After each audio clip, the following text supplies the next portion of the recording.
사랑하는 성문의 성도 여러분, 평안하신가요? 무더운 날씨가 지속되는 이때 여러분들 어떻게 지내고 계시는지 무척 궁금합니다. 모처럼 만에 가족들과 함께 휴가를 떠나서 즐거운 시간을 보내고 계실까요? 아니면 코로나 때문에 집안에 계시면서 올림픽으로 그렇게 무더운 여름을 나고 계시는 분도 계시리라 믿습니다. 여러분, 저도 마찬가지입니다. 교회에서 여러분들을 뵙지 못한 지가 벌써 3주가 넘어가네요. 평소에 늘 제 사무실에 앉아 이런저런 생각을 하며 말씀을 준비하며 대부분의 시간을 보내고 있습니다. 여러분, 모쪼록 당부드리는 것은 무더운 여름철에 건강 해치지 마시고 늘 영육간에 강건하시기를 예수님의 이름으로 축복하고 기도합니다. 다시는 이런 일이 없을 줄로 믿었는데 또 당혹스러운 일을 우리가 만나게 되었습니다. 교회에서 모이지 못하는 사회적 거리두기 4단계가 시행되면서 오랫동안 성전에서 함께 예배를 드리지 못하고 있습니다. 이번 조치가 더 당혹스러운 것은 백신 접종이 이루어지고 곧 나아질 걸로 기대했던 우리의 기대가 한순간에 깨어져 버렸기 때문이 아닌가 싶습니다. 또다시 비대면으로 예배를 드려야 하는 이 상황이 언제까지 이어질지 모르는데 참 제 마음을 짓누르는 고민은 지금 이 시기에 그리스도인 된 저와 여러분, 그리고 우리 성문교회가 해야 할 일은 무엇인가, 제가 늘 앉아 생각할 때마다 제 마음을 짓누르는 고민이자 걱정입니다. 잠깐 미국 이야기를 해보려고 합니다. 미국 스포츠계에 있었던 일인데요. 코로나가 확산하던 작년 미국 스포츠계는 전부 다 셧다운, 그야말로 다 봉쇄되는, 멈춰지는 그런 일을 경험하게 됐습니다. 한 예로 야구를 들어보면요, 마이너리그는 전면 스톱됐고요, 메이저리그도 언제 다시 오픈될지 모르는 그런 막막한 상황을 보내고 있을 때 여러 선수들이 그 시간을 어떻게 보냈느냐를 많은 사람들이 주목했습니다. 어떤 선수들은 가족들과 시간을 보냈다고 합니다.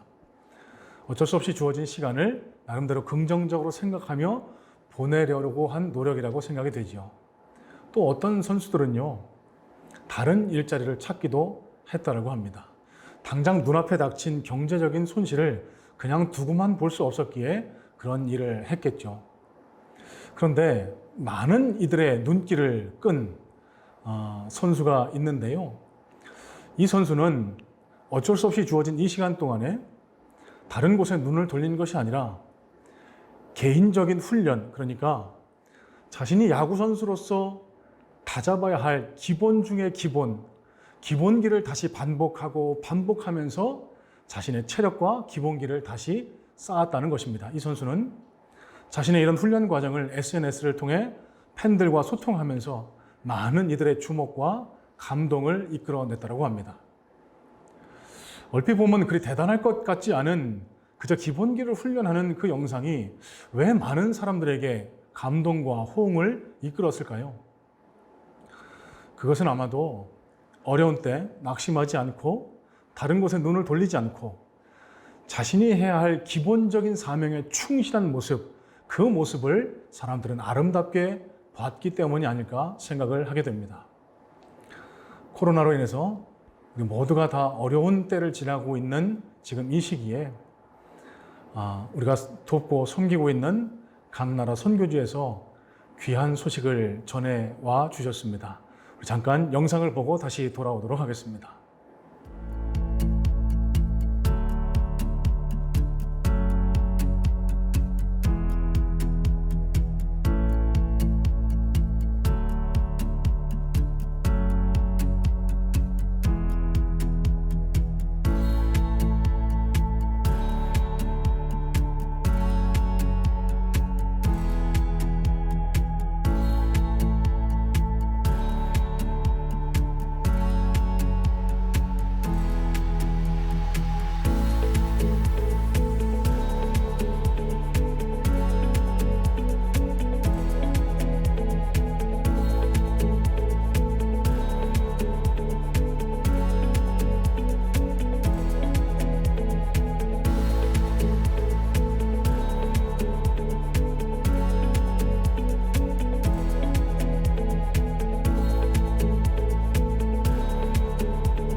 참 뭐라 형언할 수 없는 감동과 도전이 제 마음을 때리는 것 같습니다.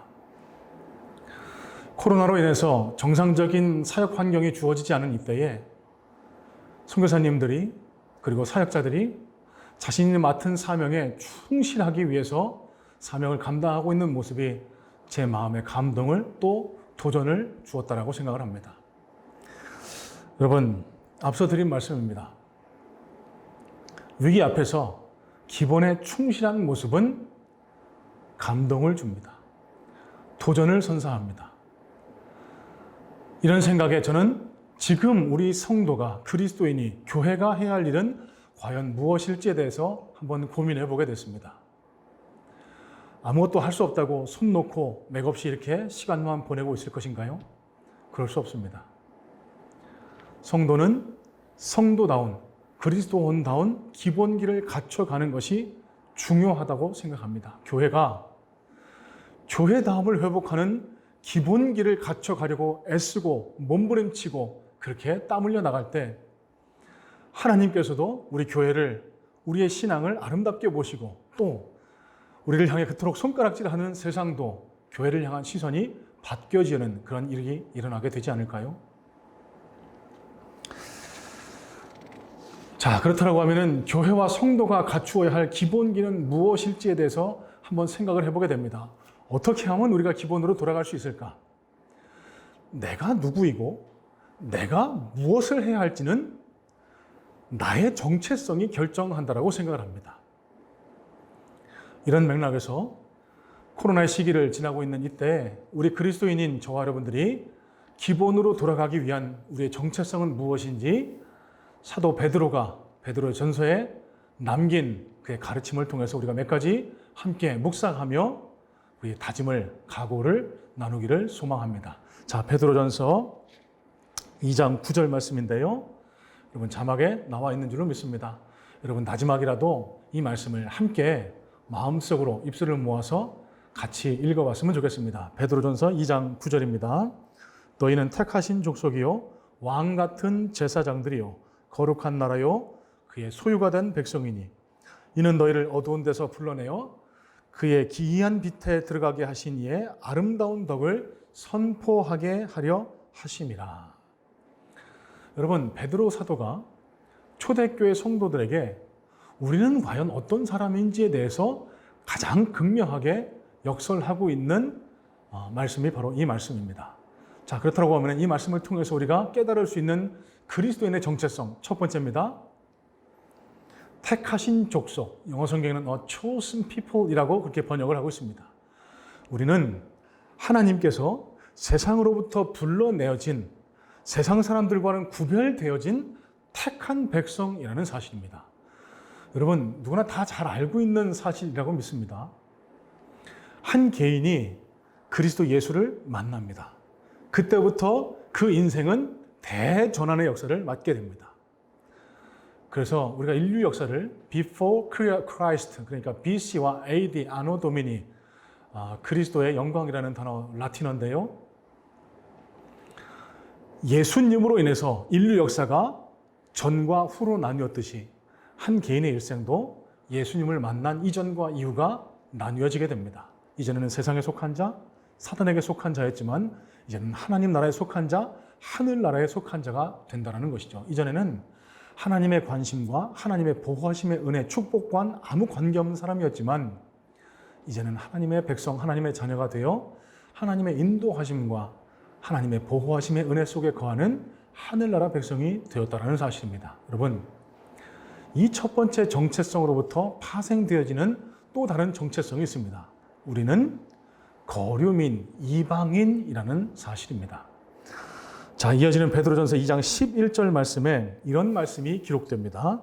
사랑하는 자들아, 거류민과 나그네 같은 너희를 권하노니 영혼을 거슬러 싸우는 육체의 정욕을 제어하라 라고 말씀합니다. 자, 여러분, 여기 거류민은 영어 성경에는 alien이라고 그렇게 기록됩니다. 이 alien의 사전적 정의는요, 남의 나라 영토에 잠시 머무는 사람을 뜻합니다. 또 나그네는 영어로는 stranger라고 번역되는데요. 이 단어 역시 고향을 떠나 다른 곳에 잠시 사는 사람이라는 의미입니다. 여러분, 뭘 의미할까요? 이 땅이 저와 여러분이 살아가는 이곳이 영원히 살아갈 땅이 아니라는 사실입니다. 우리에게는 하나님 나라가 예비되었고 하나님께서 오라고 하시면은 우리는 언제든지 떠나야 할 사람이 바로 저와 여러분 그리스도인이라는 사실입니다. 자, 두 번째 정체성은요, 왕 같은 제사장이라고 사도 베드로는 역설하고 있습니다. 영어로는 Royal Priesthood라고 그렇게 번역되는데요.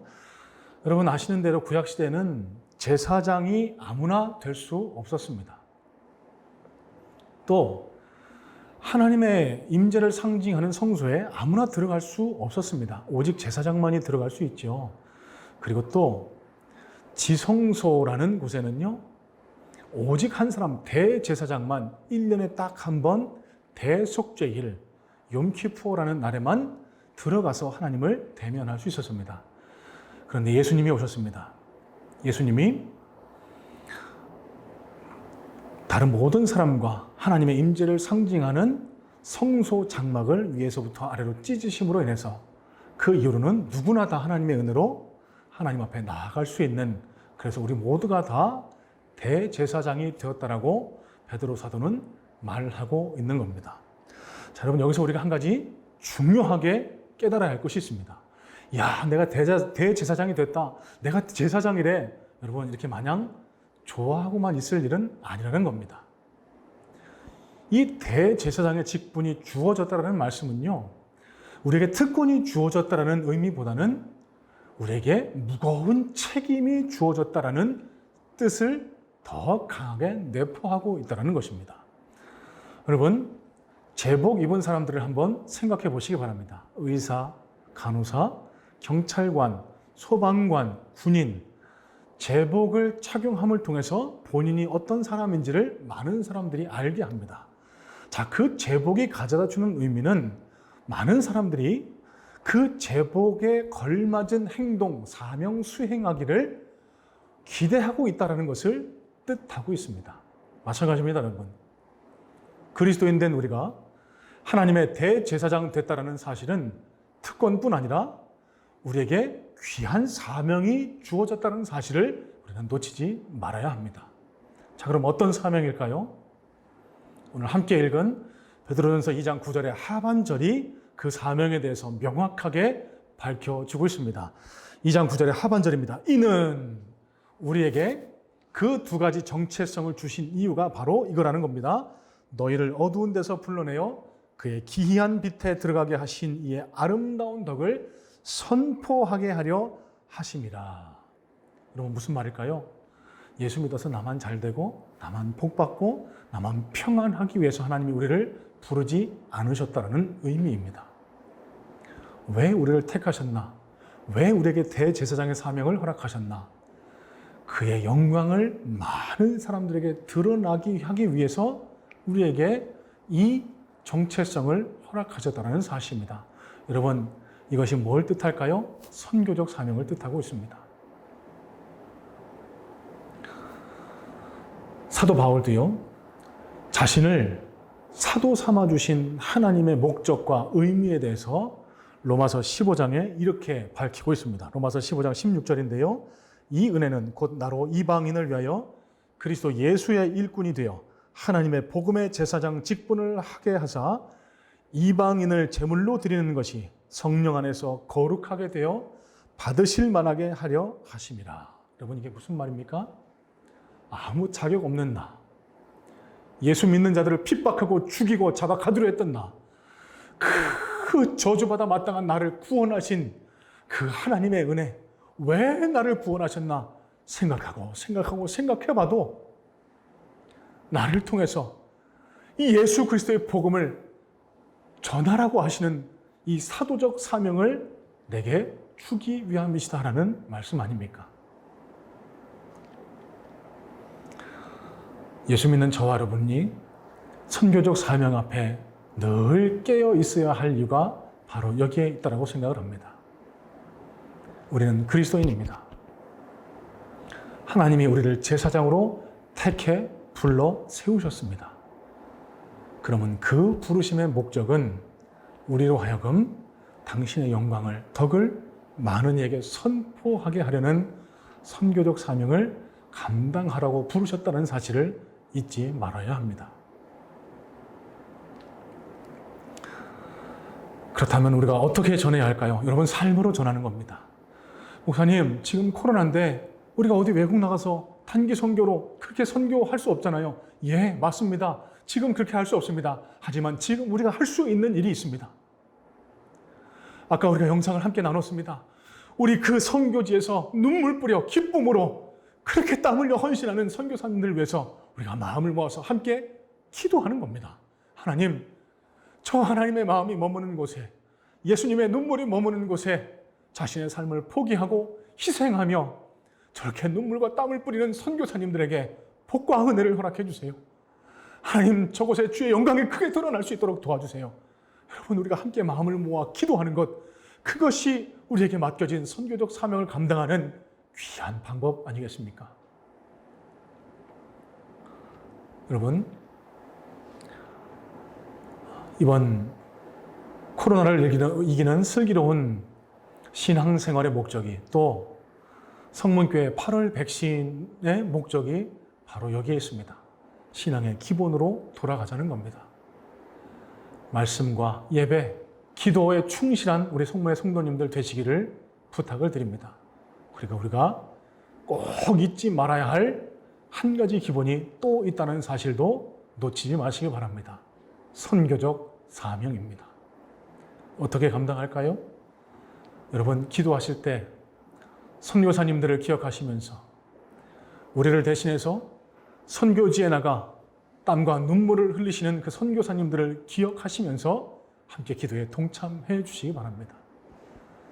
그곳에 복음의 씨앗이 뿌려졌을 때 큰 열매를 맺게 해달라고, 복음 사명을 위해 애쓰시는 우리 선교사님들 영육간에 강건하게 해달라고, 그리고 그 선교적 사명을 함께 짊어지고 감당함을 통해 하나님 나라가 속히 확장되는 역사를 허락해 달라고 함께 기도해 주시기 바랍니다.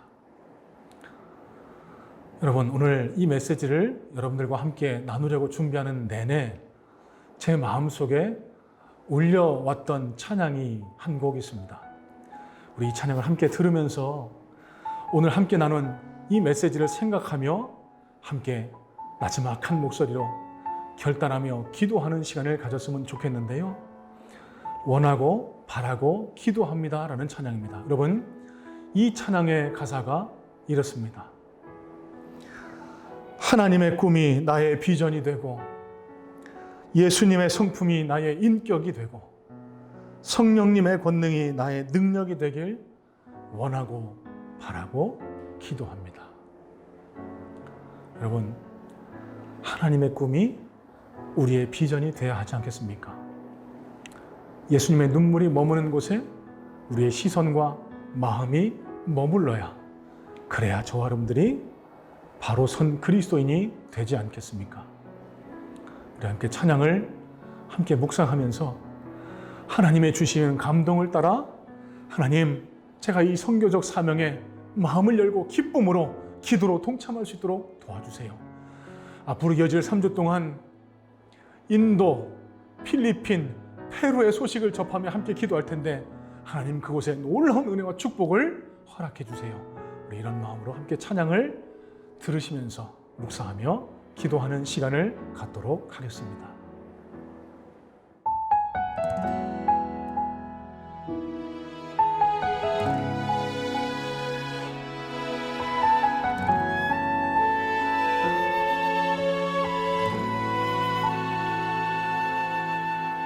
이 세상을 살아가는 동안에 나의 힘을 의지할 수 없으니 기도하고 낙심하지 말 것은 주께서 참 소망이 되심이라. 하나님의 꿈이 나의 비전이 되고 예수님의 성품이 나의 인격이 되고 성령님의 권능이 나의 능력이 되길 원하고 바라고 기도합니다.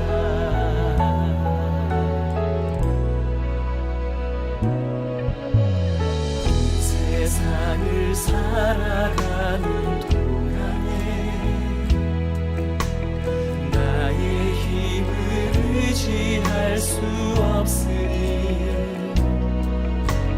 기도하고 낙심하지 말 것을 주께서 참 소망이 되시니라. 주의 길을 걸어가는 동안에 세상에 거두지할 수 없으니 감사하고 낙심하지 말 것을 주께서 참 기쁨이 되시니라. 하나님의 꿈이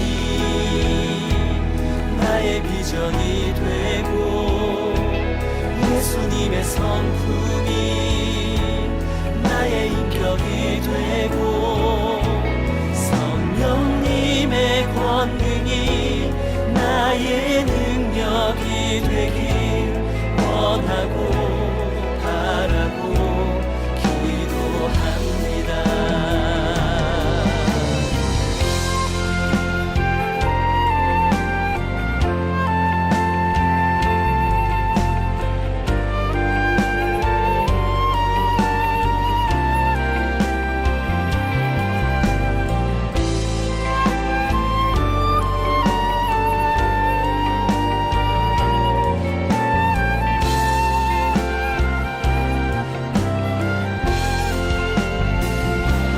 하나님의 꿈이 나의 비전이 되고 예수님의 성품이 나의 인격이 되고 성령님의 권능이 나의 능력이 되길 원하고 바라고 기도합니다.